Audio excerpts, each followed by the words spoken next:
Well, good morning. Good morning. Sparkle. Yes. You know, let's go in the way back machine, right? Someone said, when it's wintertime, you wear muted colors. I said, no. Bright, sparkle. You ready to sparkle today? Yes.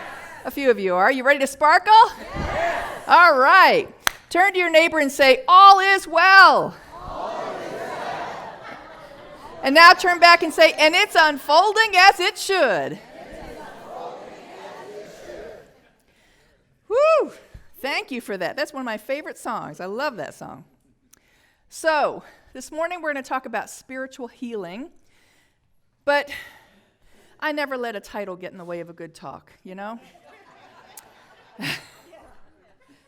So what I'm really going to be addressing today fits spiritual healing, but specifically, we're talking about the law of command.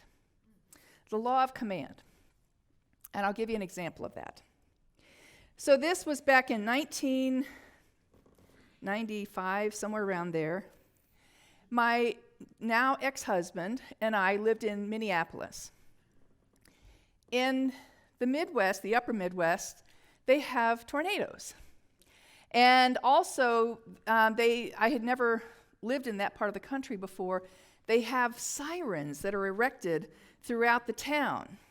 And when you hear that siren go off, that means a tornado is imminent. Get down to the basement. So we hear the sirens go off. We immediately grab the radio, the cats, run down to the basement, and turned on the radio and started listening, and sure enough, there was a tornado right in our neighborhood. So my husband's like, oh my God, what are we going to do? Now, we had just sold the house. And we're literally moving in like 4 days. And I said, here's what we're going to do. We're going to invoke the law of command right now. And I said, let's pray. So he and I prayed together, and basically what I said was, this house is untouched. That whatever is swirling around us in the outer world, it doesn't matter, because this house is safe and secure. This is God's house, and all is well and unfolding as it should. And sure enough, we heard something go by, and we couldn't see in the dark. It was at nighttime when this happened. And we couldn't see. We went out at night. We couldn't really see anything. The next morning, we walked out. Literally kitty corner to our home, the entire second floor had been ripped off, and there was a bed hanging out of the second floor. Our neighbors right across the street had had damage. Right next to us had had damage. We had nothing. Nothing was harmed in our house, and we were able to peacefully move out, and the new owners took possession. So I knew then that the law of command is something that I neglect quite often. I forget how powerful that can be. So I'm going to talk about that this morning, because the law of command is something that I'm not sure we actually address it as that, but we talk about speaking our word and really having a powerful and convicted treatment about what we are claiming in this universe. You know, when Jesus went to Lazarus, and Lazarus was lying there next to the pool, and he said, I want you to know that you are a divine being. Take up your bed and walk. That is a command. Take up your bed and walk. And what happens? He gets up and he walks. And so you and I are in that same place. Are we really, really convicted about what we are saying in our treatments? Are we really processing this in the way that we know that is empowering us to do mighty works in this world? I just read something. This is the time of resolutions, right? Everyone sets goals for the new year, the new decade, 2020, the new decade. But this is what I want you to know. that we don't rise to the level of our goals. We fall to the level of our processes. I'm going to say that again. We don't rise to the level of our goals. We fall to the level of our processes, or another word, habits. So if we are not maintaining our spiritual integrity, if we are not fully connected and aligning ourselves on a daily basis with Spirit, we cannot use that law of command in an empowering way. Are you with me? And so spiritual practice, this is a full-time job, isn't it? Consciousness is a full-time job. And yet sometimes I think, oh, I know that. Guess what? I get to have beginner's mind and do it again and again and again. That's what we're here to do. And the law of command is no different. The law of command says, take up your bed and walk. We are absolutely invoking that powerful process, that powerful power within us that knows all and is all. Ernest Holmes had this to say about it. Oh, there's the tornado. I get so involved, I forget about my slides. So he said, Jesus' method of approach during his entire ministry was to give thanks and then command the law to work. When Jesus healed people and told them to get up and walk, he did not pray that they might be able to get up and walk. He exercised an authority which seemed to be the result of his communion of the Spirit, with the Spirit. There's the two things. We command and we are communed. Those two things coming together give us this incredible power.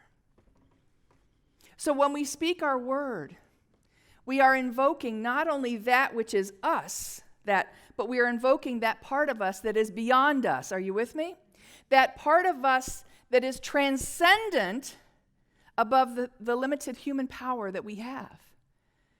When we tap into that God power, all is possible. All is possible. Catherine Ponder, who is one of the legends in New Thought, wrote a fantastic book called The Dynamic Laws of Prosperity. She has a whole chapter on the law of command. And she quite distinctly talks about how the law of command changed her ministry because it allowed her to step into a place that was more commanding, more powerful than ever before. And this is what she had to say. Whoops. The secret of the law of command is this. A positive assertion of the good you wish to experience is often all that is needed to turn the tide of events to produce good for you swiftly and easily. There's the secret right there. The law of command, when we are speaking with conviction, and the vibration of your words is very powerful. It's very different than reading. Would you agree? Yes. The vibration, the very vibration that you are putting out into the world is what is setting up the stage for powerful and easy transformation. She goes on to say, most of us have been human pygmies when we might have been spiritual giants had we dared to command God's good to manifest. Whew. I don't know about you, but I'm tired of being a human pygmy. I'm tired of it. I want to be a spiritual giant. And I want to be able to step into that place of command because I am fully aligned with Spirit. I am so embodying Spirit that I know that if I wanted to, I could walk on water. If Jesus did it, why can't I? I'm not to that place yet. And yet, don't we believe that when he said, these things that I do, you can do and more? I have to believe that. I have to know that. I have to embody that. There's a wonderful story in Matthew, the faith of the centurion. Now, centurion back then, they were the Roman guards. And so in Jesus' day, there were the Romans were in power, and so the Roman guards were there. Centurion literally means 100, in charge of 100 men. You know the word century? So this centurion was in charge of 100 men. And so he comes to Jesus in Matthew 8, and he says, Lord, my servant lies at home paralyzed, suffering terribly. And Jesus said, "Shall I come to him and heal him?" And the centurion replied, "Just say the word, and my servant will be healed." Now that's faith. That is faith. He says, the centurion goes on, he says, "For I myself am a man under authority." He had people above him. "And I have soldiers under me. I tell this soldier, 'Go,' and he does, and that one, 'Come,' and he comes. I say to my servant, 'Do this,' and he does it." So he knew the power of his word. When Jesus heard this, he was amazed. And he said to the centurion, "Go, let it be done unto you, just as you believed it would." And his servant was healed in that moment. That's the power. Now, whether we believe this is an actual story, that it really happened, or whether we believe that the Bible is a story of man, full of wonderful allegories about how to live our lives, along with every other scripture out there, we know that this is a powerful teaching tool. It is done unto you as you believe. And as he spoke his word, no, just speak the word and he'll be healed. He didn't even need Jesus to be in the same room with him. Just speak the word and know that he will be healed. It doesn't get any more powerful than that. But you have to be careful. You know, just like everything, speaking your word is a double-edged sword, isn't it? Speaking your word can also kind of backfire on you. Elaine Boozler, who's the wonderful comedian, has a great line. She says, "I dated a man for 5 years, but I wasn't going anywhere. So I finally gave him an ultimatum and said, 'Look, either you tell me your name or I'm out of here.'" Now that's a different kind of speaking your word, isn't it? That's a different kind.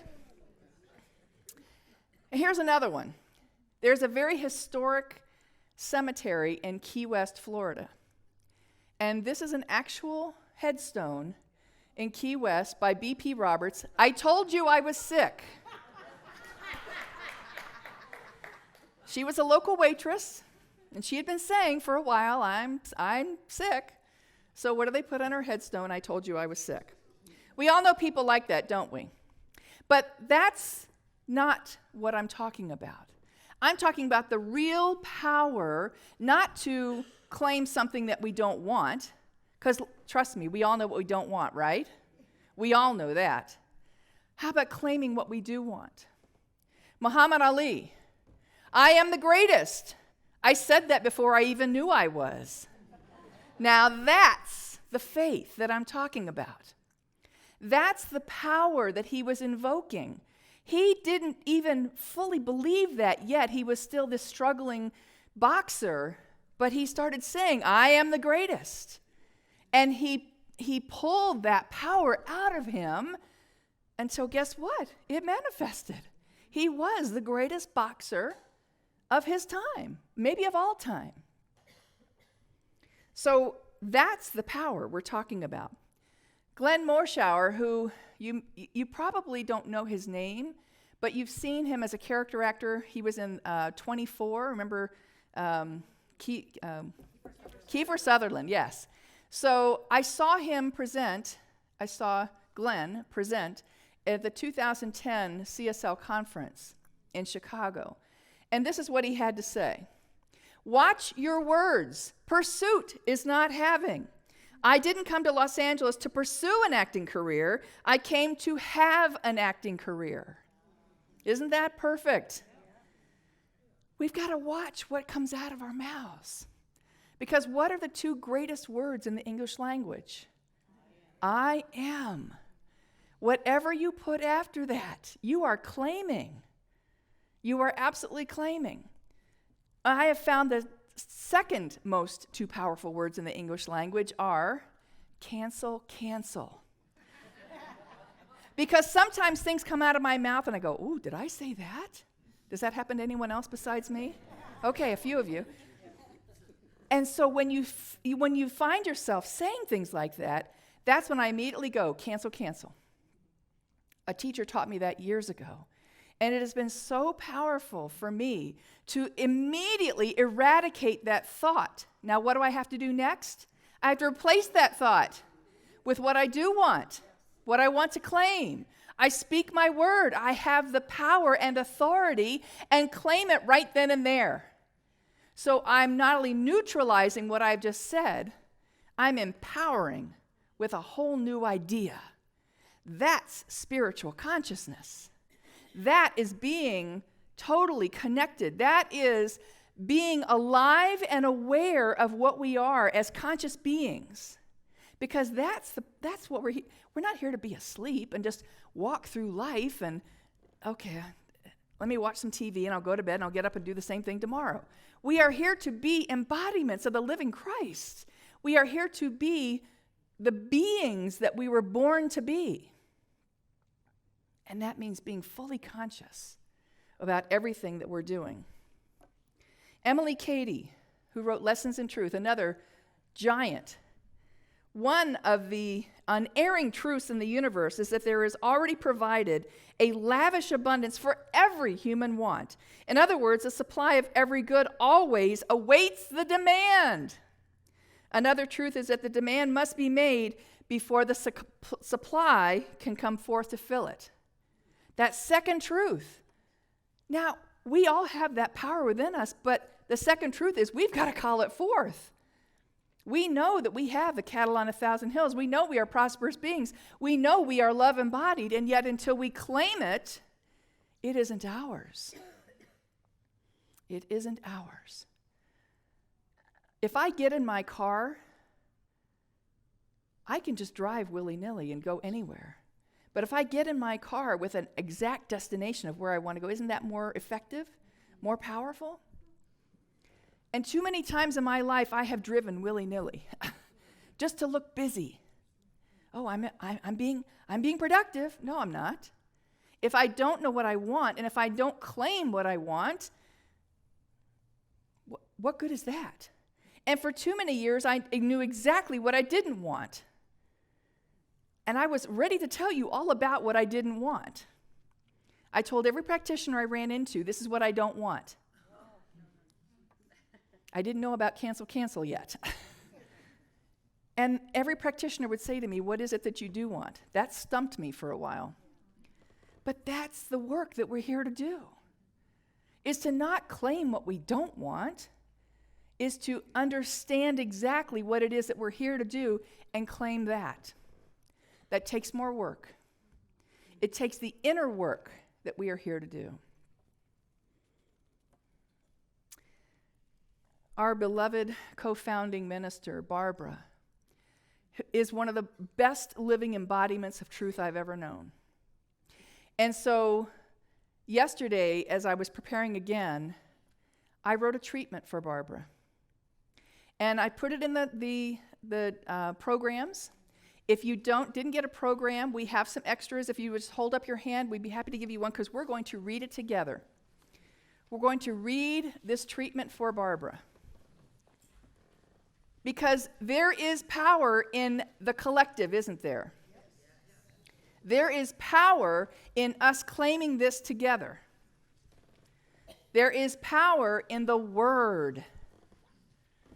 And so I invite you, everybody get one? Hold up your hand if you didn't get one. We've got somebody over here. There we go. Okay. So the only reason it's not on a slide is because I came up with this yesterday, and I turned the slides in on Thursday. And secondly, I want you to have this and take it home. And it's short, it's sweet, and it gets right to the meat of what we want. So let's say this together. I speak my word for Barbara Waterhouse, knowing that as I do so, I activate the power within me and within her that can move mountains. I claim perfect health for Barbara, and every cell of her body resonates with the vibrations of these words. Every cell, every tissue, every muscle, and every artery in Barbara's body knows its divine origin and now reveals wholeness, perfection, and divine right action. Barbara's life in God is ageless, deathless, and abiding. There is no obstruction and no barrier in her mind arteries, or activities. Everything in her body moves easily, freely, and in its divine pattern. Barbara's body is the body of God, and right where any inaction appears to be, there is real life and action. The free-flowing life of spirit is now energizing every part of Barbara's being and quickening it into life and action. The boundless action and energy of spirit is flowing through Barbara, and she is perfect, whole, and complete. Right where Barbara is, God is. I release these words knowing with deep conviction that they are already done, and so it is. Now that took us 60 seconds. Do you have 60 seconds to repeat this again over the coming days? I think you do. This is something I want you to take home with you and know that the power of the collective is coming together, not for the healing, but for the revealing of perfection that is within her. We know this. Let's practice this. And I invite you to speak it out loud, not just read it. Get the vibration of your words out into that universal mind. We love you, Barbara. We love you. So, I want to tell you a story about a husband and a wife. They had just gotten married in 1940. Her name was Gracie, his name was Walter. So they're in California, and they decide to go up into the mountains of California to honeymoon. They found this cute little cabin. It's in the woods. It's quiet. They're enjoying this beautiful respite together. They've just gotten married. They're so happy together. And as they're falling asleep, they hear,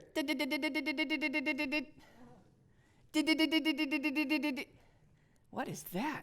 Gracie said. Walter said, I don't know, let me go out. And he checks the house, and he sees a woodpecker up on the top of the cabin. The woodpecker apparently was looking for dinner, I guess. So he chases him off. Well, the woodpecker kept coming back and made a real nuisance of himself. And so they'd chase him away, and they didn't want to hurt him or anything. They just wanted him to let them enjoy. So they finished their honeymoon, and they're heading back, and Walter says, you know what? I'm not going to let this be the spoiler of our honeymoon. I'm going to speak my word that there is something good coming out of this. Walter was a cartoonist, and he created Woody Woodpecker. He spoke his word into being and said, you know what? I think I can make, there's a rabbit already that's very famous. I think I can do a woodpecker. And so Woody Woodpecker ran for like 60 years. And the genesis of that was their honeymoon that Walter Lance and Gracie Lance had up there in the mountains. And so when you speak your word, I demand to see the good from this. I know that there is good somewhere in the midst of this because God is in this. That's when we know we can absolutely hang on to this idea that all is well and unfolding as it should. You absolutely have that power. You absolutely have the capability to bring forth your word. I'll give you one final example. My husband and I when we moved to Minneapolis, it was 1993, and there was immense flooding that year. It was springtime, and the headwaters of the Mississippi are in Minnesota. And so the entire Mississippi River was 6 feet over what it normally is. That's a lot. That's like me. And so what they discovered, though, the waters eventually went down. What they discovered, though, was that the plants that live on the bottom, that have their roots in the mud of the Mississippi and shoot up and normally have just a couple feet to go until they can be up in the light at the top of the water, they now had an extra 6 feet of water above them. But what happened? The scientists found that they knew that there was something up there and they grew an extra 6 feet. That nature knew that there was something up there pulling it up to a greater expression. I know that for all of us as well. That if a flower or a bush in the mud knows the truth, that this is unfolding just as it should, and I too can rise above this, I know that for myself, and I know it for all of you as well. The law of command is a powerful tool at our disposal. Let's use it this week for good. Let's use it this week to claim who we are and what we want to accomplish in this world. As you step into a whole new decade, you have incredible power at your fingertips. We all do. Let's embrace it and use it for good. Namaste.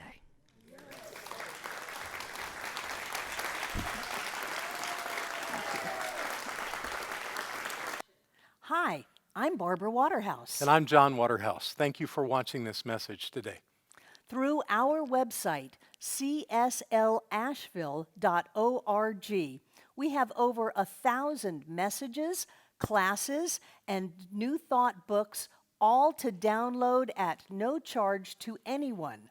Producing this incredibly valuable collection of ideas is really making a difference in the world. It's changing lives everywhere. Please go to our website, cslasheville.org, and click the Donate button. You can support this life-changing ministry, and when you do, we'll send you a note of thanks and also put you on our daily prayers. By doing this, you're helping to raise the consciousness of people across the entire globe.